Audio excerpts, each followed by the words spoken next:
Hello, you wonderful people, and welcome to another episode of Not Too Comic Books. This being a show where we talk about TV shows that are adaptations of comic books. For today's episode, I'm going to talk about the latest episode of Superman and Lois. A lot of really interesting things went down in this episode, so let's break it down. I do like... Obviously, at the core of this episode, always continuing to be a main factor is family, and Clark and Lois doing a lot to fix their respective families. I mean, it's all the same family, but Clark is trying to, he has to explain everything to Jonathan and Jordan about the whole Lana situation, as well as Sarah, and it's like, right, so you're asking me, Jordan's like, you're asking me to stay away from the woman I love. He's like, I get it, but at the same time, you have to understand where Lana's coming from. It's like, it's one thing, because like, it's one thing that Lana already has to spend the rest of her life lying about our family secret, and she doesn't want Sarah to kind of go through that, because you'll be lying to all your friends, everyone you ever know. Because are you going to tell Kyle? And until they do tell Kyle, she'd have to lie to her dad again. And that family's already going through enough with like the divorce, the separation, and then the divorce, and just things as they are. So, do you really want to add more to that? So, Clark is trying to work on the farm because his dad, and this is what me and my dad did. So he's trying to use that opportunity to bridge the gap between him, Jordan, and Jonathan. First with Jonathan, because Jonathan's like, right, you were mad at me. He's like, I wasn't mad at you. He's like, the fact is, as a parent, you care so much. You want to protect your children from the world. And he's like, and I kind of just, I got super overprotective because I want to be able to protect you from the world. I mean, I'm sure for Clark, it's like, I'm Superman. And if I can't protect you from every aspect of life, I need to allow you to grow. You have to, just like other people are allowed to make mistakes, I can't hold you to an standard where I won't let you make mistakes. You're entitled to make mistakes because that's the only way you're going to grow, is by doing something wrong. And then, that's just a part of growing in general. And so, but for Jonathan, he's also has to deal with the ramifications of, well, the choices he made. He did that to protect his girlfriend, but that has now earned him the anger of the entire town. So schoolmates, former teammates, obviously those teammates' parents too, because obviously the football team means a lot to Smallville, and so it's like, right, he's already gotten the ire of a lot of people in town, a lot of people his own age, like I said, their parents. So he's like, what do I do? Like, I can't play sports anymore with everything, because even Clark acknowledged, right, you have done a lot to make up for it. So what you've done, and that's all that's really necessary. But now in the long run, it's like, what is he going to do? Because he can't play sports. The entire town, a lot of people hate him. And it's like, well, it's all going to work out. But I mean, who knows how it's going to play out. But he's saying that we'll find a way. And the sad thing is, he's helping out Jordan, which Jordan went to go see Lana. And Lana kind of chewed him out. Rightfully so, because it's like, oh, like, don't worry, like, I have powers. That's why I couldn't explain we broke up because I couldn't tell her the truth. But now that I can. And it's like, no, I'm not going to put my daughter through that. He's like, because by her knowing the truth, her life will always be in danger. It's like, yeah, but I can protect her. It's like, no, Superman can't protect everyone. She's also throws the whole tag thing in his face, which, once again, not even his fault. At the time, he didn't know about his powers.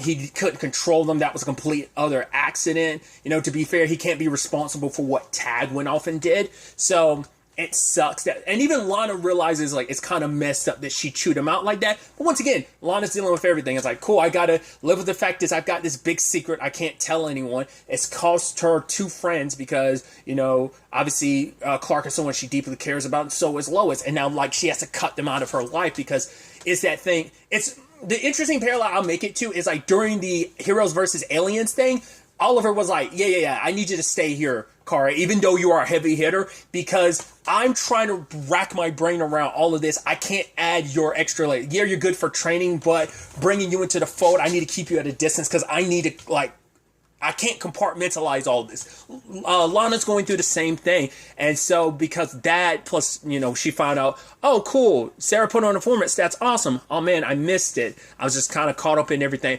Oh, your dad wait, isn't that the bar his girlfriend worked? Yeah, so she's got that. So I think that led to her, snapping at Jordan, which her points were valid, but it is also you could have handled that in a more tactful way. And she immediately recognizes, because right, I'm chewing out like a 15-year-old.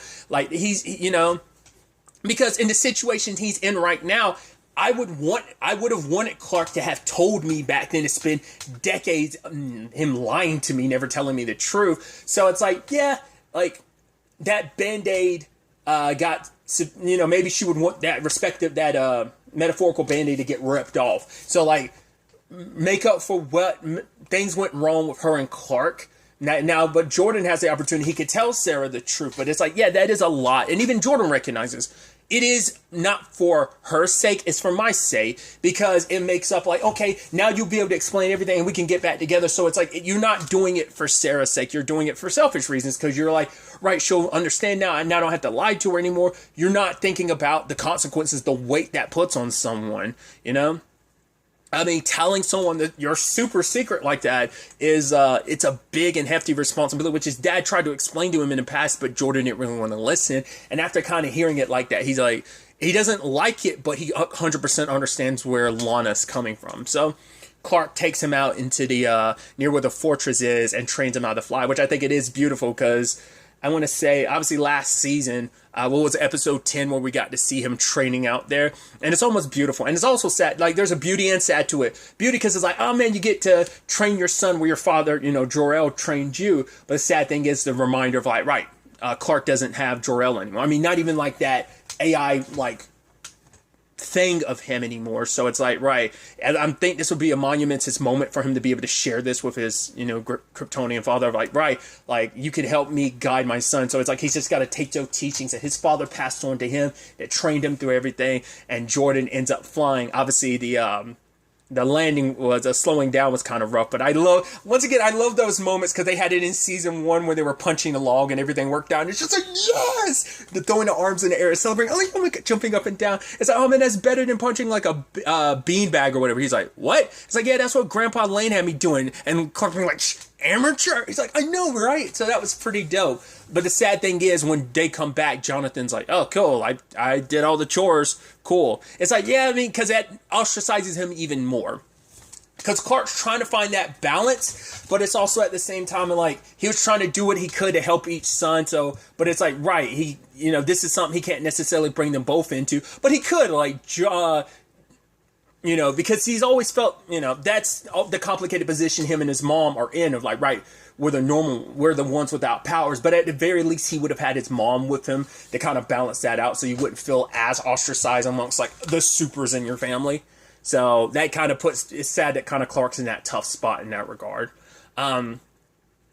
So focusing on Lana really quickly, back on her, when Kyle went to kind of apologize, like, it's like, no, Sarah, like, it wasn't on you, this is my choice, and he goes to talk to Lana, and for Lana, it's this situation, she feels like she's a bad person, she's like, so many secrets are piling up to the point, she's like, rather than being excited for Sarah, I was kind of just so focused on all the bar situation, and then, like, I chewed out Jordan's like, oh, what did Kent do? It's like, oh, that's a long story, and she's like, that's my point, though, it's like, there's just so many secrets, and I can't even be myself anymore. She feels like she's losing herself, drowning in all these secrets, and it's just like, she doesn't know how to navigate it all. But Kyle tells her, at the end of the day, you are a good person. Like, it's a lot, I don't know what it is you're dealing with, but I know that you will always you will always do what you believe is best in the long run, so they're kind of making things up a little. And you can tell Kyle's still holding out hope that him and Lana can reconcile, because he looks at the picture in her office and like, right, they still have that family photo. So it's like, okay, so he's still holding out hope that everything is going to be okay. Try not to...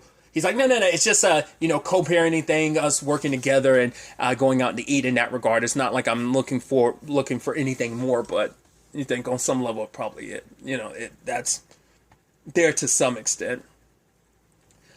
Focusing on Allie for a tiny bit, we find out her grand plan is to fuse both worlds together. I was like, okay, because and she was initially just going to combine the people together. Well, I guess the long run plan was to do individual people and then eventually build up to combining both worlds, I guess, when you've got enough people combined. But I was like, oh, okay, so I was like, I guess, because I figured she was going to try and gather a massive amount of power, because that way she could probably do it on her own without having the pendant. But it seems like that's still the case, but it's on a much larger scale than I thought it was. I thought she might still try to do it individual person to person. But also it's like, right. And they cover it pretty early in this episode too, of like, right, what she can do might not just affect Kryptonians. She could probably just suck up life, as we saw with Bizarro Tauro. He's dead. She killed him, which I'm curious, does Bizarro Lana know? You know, might make you a little, well, he's a traitor, so she might be like, yeah, he got what he deserved. It just depends. But it's like, right, if he can get it, so can anyone else. Like, it will eventually get to the point that everyone's a means to an end. It's like, you know, and some people be okay with like, I'll sacrifice myself for the greater good. But when she kind of takes that choice from you, is probably where that's going to get that slippery slope. Which, that slippery slope is where we get with the other side of things, because I love it. Lois, Chrissy, and Sam end up going to try and track down Lana, because a lot of the inverse ended up leaving, because it's like, right, it's been a month and Allie hasn't been back. So it's like, yeah, she's been preoccupied with so much else. Plus, time works differently in that world. So she's only been going for like a couple, like a day or so in that world. But in this world, she's been going for a month, just like Clark was. So some of her followers were no longer believed and just left. They felt like, oh, she tricked us and abandoned us. But other true believers like Lucy stayed behind, which Sam and Lois try to tell her the truth about, like, right, she killed Anderson. The pendant's destroyed. But Lucy doesn't want to believe her, so Sam handcuffs them together. It's like, cool, either you're going to leave with us, or whatever this way comes, we'll deal with it together. So we really got a lot into the Lane family circumstances, why Lucy feels the way she does. She always feels like she's a burden to Lois. That, right, because Lois has always had to fill the mother role. And that's what rubs Lucy the wrong way. It's like, right, rather than being my sister, you were trying to be my mother, which, you know, and even because at the same time this is all happening, we're flashing back to Allie drawing Lucy in, saying all the right things. And it's like, you know, what a cult leader would do. They take advantage of your circumstances when you're down low, because she takes advantage of people who are feeling lost, who are feeling empty. And she was able to make this promise of making you feel whole, to fill this void inside of yourself, which at the end of the day, like, I don't think it filled anything inside of Allie. Like, I mean, because now I think that's perpetuated by the fact is that, like, oh, it's symbolic that she needs this power to combine the worlds together. But yeah, she's like power hungry. Like, at the end of the day, now that she's gotten what she wants, like, are you really looking out for the best interest of people, or are people just eventually going to become batteries to you that you're just going to keep sucking up their power and their life force until you get what you want, until, you know, and then you can basically reign supreme over people as a god.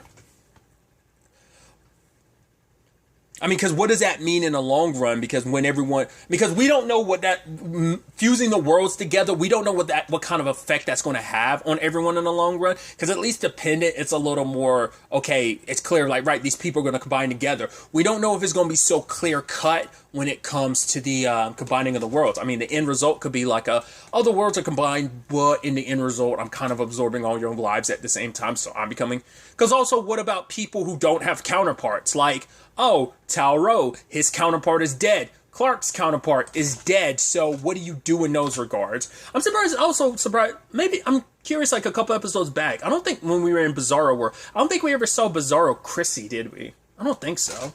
We've seen Bizarro. No, I forgot. Yes, we have. I'm so stupid. I was like, right, I forgot we did go to not the Daily Planet, the Smallville Gazette Network. I completely forgot, because that's one of the places Anderson went. So I was like, yeah, so I was about to say, but we know at least, like, Clark and Tauro don't have counterparts. So what's going to happen to them when the worlds combine? Like, nothing, or will there be any adverse effects? We also don't know about a John Henry or a Natalie, because I guess, like, in the Bizarro world, maybe their world never got destroyed, whatever other Earth they're from, like, say, you know, their Earth never got destroyed in the Bizarro universe, so they've never had to come to this world, you know, so, because just like this world is different, because it begs the question, like, right, if there's a Bizarro version of this world, is there a Bizarro version of every world in the multiverse, or would it just be like, oh, this place has its own, like, not necessarily, oh, like, say, like, oh, Earth 3 or whatever, that the Bizarro world has the mirror version of this world's Earth 3, or is the Bizarro world's Earth 3, its own Bizarro Earth 3 that has no correlation or connection. You know, I'm curious how that would work. I'd assume the mirror worlds would be bound together just like this world is with its counterpart, but, you know. So, because sadly at the end, circling back, going back to the lanes, you have Lucy feeling like, for her, it's like, oh, you can never do a lot. You can never really live your life because you always had to take care of me. But even Sam's like, no, that was kind of on me. I would never trust anyone with you. But she's like, no, like, where she feels like Lois doesn't really love her. Anytime Lois is saying, I love you, she felt like, no, it was a judgment and an indictment against her. It's like, anytime I'm not the person Lois wants me to be, it's just because Lois didn't know. She even said herself, I was a teenager. I didn't know what it was to, like, I was feeling a mother's role because I feel like I needed to. I had to be the one to support you. I had to be that role model and try to do the best. And yes, I might have come off harsh and maybe I didn't do things the right way. But obviously being a mom now gave her perspective on, like, right, at the end of the day, she was just trying her best, but she is a lot more. I mean, because even now she still struggles with it too. So it's like, right, if I'm struggling with it, like raising two teenage boys as an adult, I had no chance as a teenager raising my slightly younger sister. Like, you know, you had no shot in that regard. But they were going to go about approaching this rather than forcing you. We're going to show you, not just by words, by action, that we do love you. And we're not just going to lock you down. So they were going to leave. They were just going to give her the opportunity. Allie shows up and, you know, presents herself. And it's like, cool. We need to summon Superman so I can suck away his powers. And sadly, Lucy finds out, like, wait, it was Jonathan who killed Anderson. It's like, yeah, but on her orders. And now it's like, okay, now I get it. I can never trust anything you're saying. Like, so she was about to summon Superman. And that's the sad thing, because Lucy still doesn't know. You're kind of bringing because it's not, Superman isn't just anyone. That's your brother-in-law. Probably add more fuel to the fire. I mean, granted, it'll probably make her feel even more guilty about it later on when I think they'll eventually tell her the truth. But probably not the best time to have ever told her right now, considering all this cult stuff, you know, the inverse stuff that she's going through. But Sam tried to stop her, but Allie kept absorbing him, and Lucy was like, no, stop, don't hurt him. And then it's like, Allie shows herself, it's like, then do it, summon him. And she does, and she ends up almost killing Superman, and to the point, like, he turned around, he was like reaching for Lois. It's not what she wanted. It's like Sam almost died, Clark almost died. And luckily, when it was all said and done, well, Chrissy was there and she was dialing, because I love that Lois had lied, like, oh yeah, he was gone for a month. She was like, yeah, because people are saying he was doing something for the Gazette. It's like, oh, he was away for a month because he was trying to get a job here. And she's like, what? So Chrissy's going to have to eventually been brought into the fold too, maybe. I'm curious, like, how many, I mean, we know Lana knows now, so how long will it be before Lucy finds out? I don't know if they're going to be too quick to be like, yeah, we're going to tell you the truth about everything, Lucy. We'll see. Maybe she'll find out our own. Maybe Chrissy will too. Just be like, consider, you know, jumping ahead a little bit, but considering Clark's condition, like when they see him later on, it's going to be like, oh, wait, you're like this because, wait, you're, so maybe they'll kind of piece it together themselves. We'll see. But another side of this episode is John Henry and Natalie, because he finds out about the extra suit she was making, because he was trying to figure out, okay, my suit protected me from Allie absorbing my life force, but why was I protected? But then he found out about Natalie's suit and he wants her to take it down, because just like with Clark and Lois, John's trying to do his best too. It's like, right, you're my 15-year-old child, I don't want you mixed up in it. Even Clark's kind of having to lessen his grip a little bit and train Jordan. But truth be told, that's also more a byproduct of, I'm trying to get like Jordan's hopes up a little bit, his spirits back up, kind of help him forget about Sarah, even if just for a little bit. So rather than training him as full blown, like, oh, I'm training you as Superboy just like Sam was, it's more so like, no, I'm just trying to distract you long enough. This is a situation where Natalie's like, no, I want to get into the battle. We need to do this, like, especially to stop what's to come. But for him, it's like, no matter what, you're my daughter, you're 15, you're not ready for this. Like, and he's being overprotective. She's like, I get it as a parent. Like, I get that you trying to protect me, Dad, but I need to do this. I mean, I helped you make your own suit. You wouldn't have gotten this far without me. And he's like, yeah, but you could get hurt. She's like, I'm in jeans and regular clothes, and Lana's doppelganger almost killed both of us. You know, so it doesn't matter. Like, if I don't have this suit, even if I'm not in the mix of things, like, I need this suit to protect me. And at the very least, I can go out there and help, because this is just too much for both Clark and John to handle. Because John was trying to balance, like, for the month Clark was going, he was the one stepping in to save the day. So that, now it's like, it's too much for just two people to take care of. If Natalie's there and if Jordan's there, it's going to help lessen that strain. But initially, John was trying to dismantle her suit, but he couldn't, because she used the X-Kryptonite to kind of reinforce the armor. And I love that. It's like, oh yeah, it's much better than the design you made. He's like, all right, shut up. Kind of like, I don't need to hear anything from the peanut gallery. But him and Natalie make their promise. He's like, right, we'll try. You explain how everything works. We'll kind of take things in, gradual steps. But they work together to save Clark and Sam. And obviously Lucy's there with her dad. And he's like, and the same conversation Clark had with Jonathan about, mistakes and stuff. Same thing for Sam. It's like, we're in this together. Like, mistakes or not, we're still a family through and through. And then she says, what about Superman? You could tell Sam is like, ugh.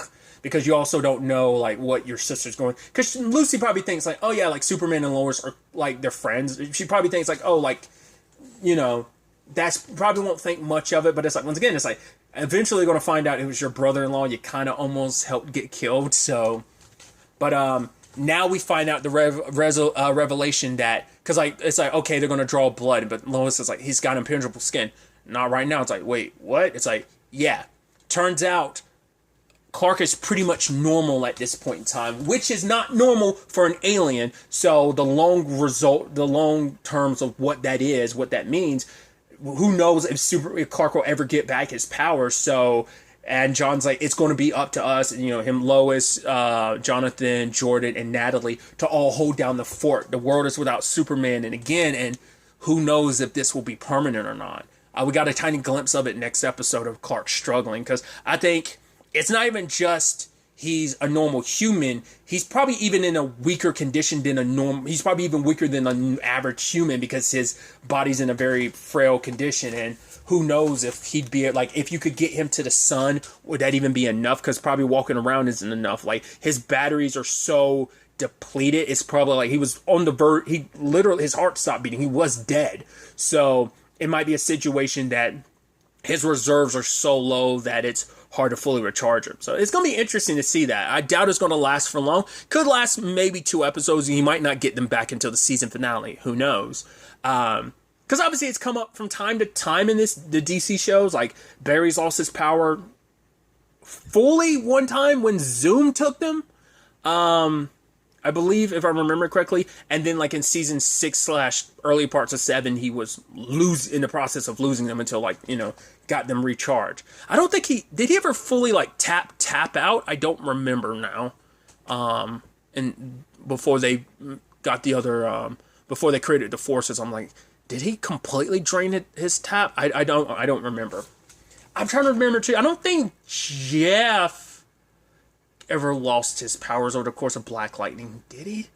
I'm trying to remember. Obviously he's been, like, depleted, but I don't think he's ever, like, lost them. I don't remember now. Well, because there are some metas that could block powers. Regardless, I'm going on a tangent, but it's like, yeah, like, it's something that happens, I'm sure, like, a lot in the comics of, like, oh, you lose your powers and struggling to move forward with that. So it's definitely going to be interesting to see where all of this ends up taking us going forward into the next episode, as Allie's bringing both, in the centerfold of that little in-between spot between both universes. She's trying to merge both worlds together. Even with Clark's power, it's probably not going to be enough, so she's probably going to have to go, like, suck the life force out of a whole bunch of other people, too, from probably either or both worlds. She's sending Doppelganger, Bizarro Lana to kill Clark. Talro is still out there on his own, but maybe he'll eventually come back if he hears about his brother's condition. There's also Bizarro Jonathan. Maybe Jonathan can speak to him, because he's like, right, I don't have powers, but you do. I need your help. This is what's happening. Like, Allie almost killed maybe he can be the one that bridges the gap and brings the other Jonathan into the fold. Well, I'll ultimately have to wait and see. Only 2 episodes left of the season, so I'm excited to see where the next episode takes us with all of this. But really, that's all I'm going to talk about. Till the next time we meet, be happy, be safe, live life to the fullest, and enjoy it. Good day, and goodbye.